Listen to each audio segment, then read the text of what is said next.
Good morning and welcome to Two on the Go Travel. So this morning, or actually today, is a little different.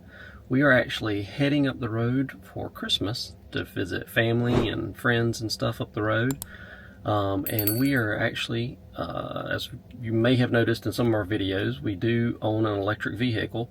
And I have been asked by friends and family and other people what it's like to actually travel in an electric vehicle. Some people know, some people don't know. And it's a little different. You have to plan ahead on some stuff. So we thought we would take you along with that adventure, show you the charging and just kind of how it works. Are you ready? I'm ready. I hope you are. Let's ride.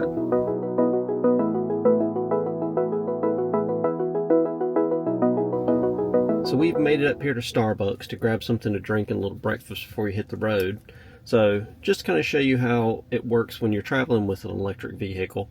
We actually charged at home the night before. We actually charged up to about 90%. We have seen from previous travels we can charge to 100, but we really don't need to.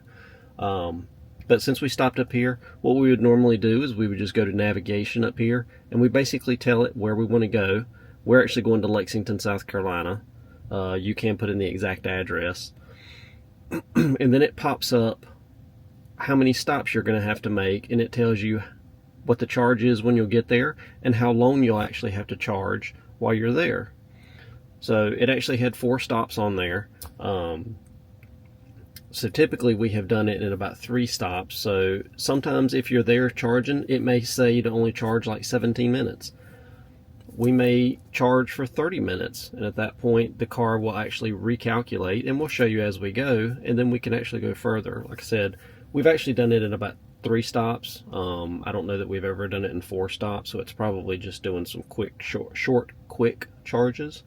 But we'll just kind of show you the process and how it goes.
So we made it here to our first stop, which is actually St. Augustine.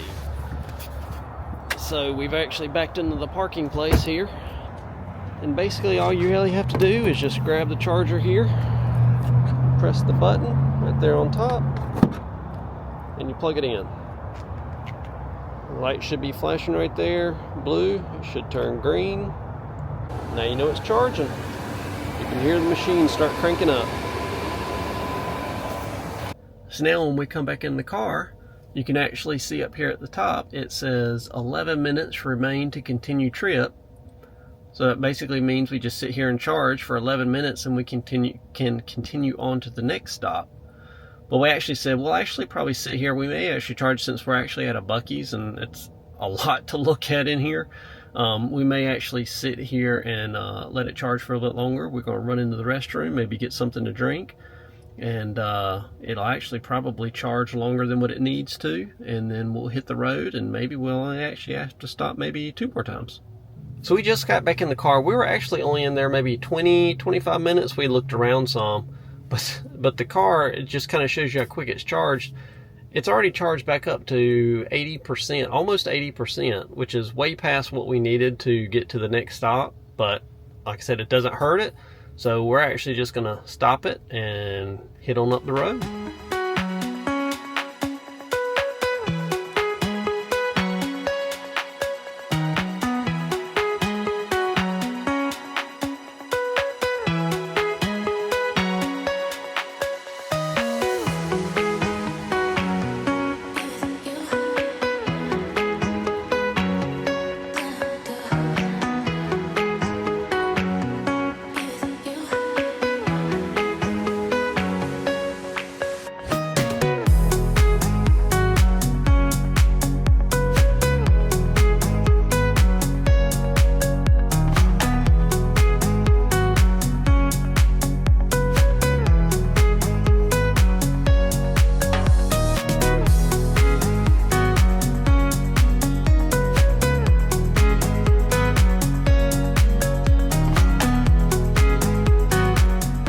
We have actually made it here to our second stop, which is in Brunswick, Georgia. So we are gonna plug in and charge here. And I didn't mention before, but the way this you actually pay for it is when you have a Tesla, which is obviously what we have. There is a Tesla app, and the car is actually hooked to the Tesla app. And then you put a credit card on the app. So whenever you plug in like this, it just charges directly to your credit card that's hooked to your account on that app. So there's no paying for it or anything like that. It just all works through the app. And the last stop we actually stopped at was a Wawa. It was a Buc-ee's. They do have some at Wawa's. But this one is actually a little different. It's at a bowling alley, which is kind of odd. But there is some hotels across the street. So we've stopped here before. So we usually just sometimes we'll go in the bowling alley, use the restroom, or we'll walk across to the hotel. Just kind of stretch our legs for a minute, let it charge for a couple minutes, and then we usually head on to the next one. So we walked across the street over there to the hotel, use the restroom, and kind of just stretch our legs. It's been about 20 minutes and it's about time to continue on again. So I didn't show this before, so really just to stop at charging, if it hasn't stopped automatically when it hits the limit that you have set in the car, you can either stop it inside the car, or you come out here, you can see it's still flashing for charging. You just press the button on top and that stops it, unlocks it, and you just hang it back up and that shuts itself. And then as you can see, there are a lot of chargers here. I think they have 24 maybe? Good many. So we are getting ready to head on to the next stop.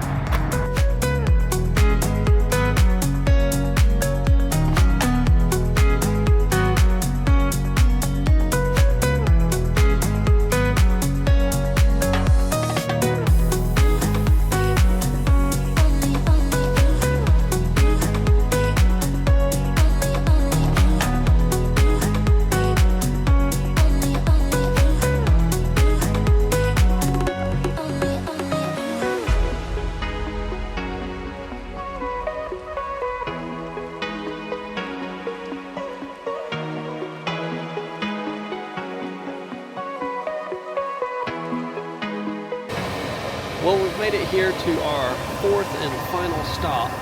This is actually at a Food Lion. We did stop a third time, but I didn't film that. We were only there for a couple minutes. It was actually an older charging station, and we actually grabbed something to eat there while we were there as well, or in that area at that exit.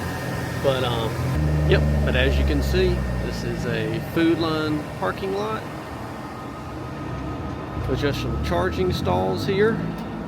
It's Dunkin', some other places around here. Not a whole lot right in here, but some of the charging places are really nice. Some are in kind of odd places, so it just kind of depends. But it did actually route us around some traffic, the GPS, which it does tend to do that. Obviously, if there's traffic or whatever, so that was nice. Avoided probably, I think it saved like 15 minutes or so going around some traffic on the interstate. But other than that, I think we've got about an hour and a half left of the trip, and then we will be there. So we are almost here to our destination, which is Lexington, South Carolina. We actually, like I had mentioned before, we actually stopped 4 times coming up here, charging different lengths of times. And I know a lot of people might think, well, man, that's a lot. You know, if I was only having to stop for gas, I'd only have to stop once. And that's probably true. But I guess the way we look at it, it is cheaper. And it's also good to kind of get out and stretch your legs every once in a while. We get out, we probably stop about every hour and a half, 2 hours to charge. And it's just really good to kind of get out and stretch your legs. Cost-wise, it varies each time you stop. The different stations have different rates. They're usually all around this very close, but they do differ a little bit. It depends on how long you're there charging for.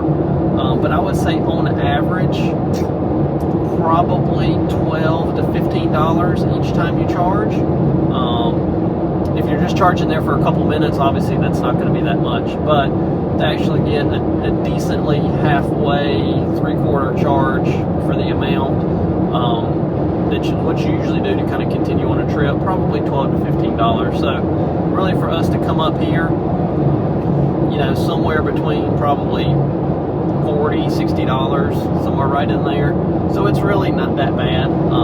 I know I used to have a Silverado, and we would make that trip, and you were looking at probably $80 at least to fill up and make that trip. So it is cheaper.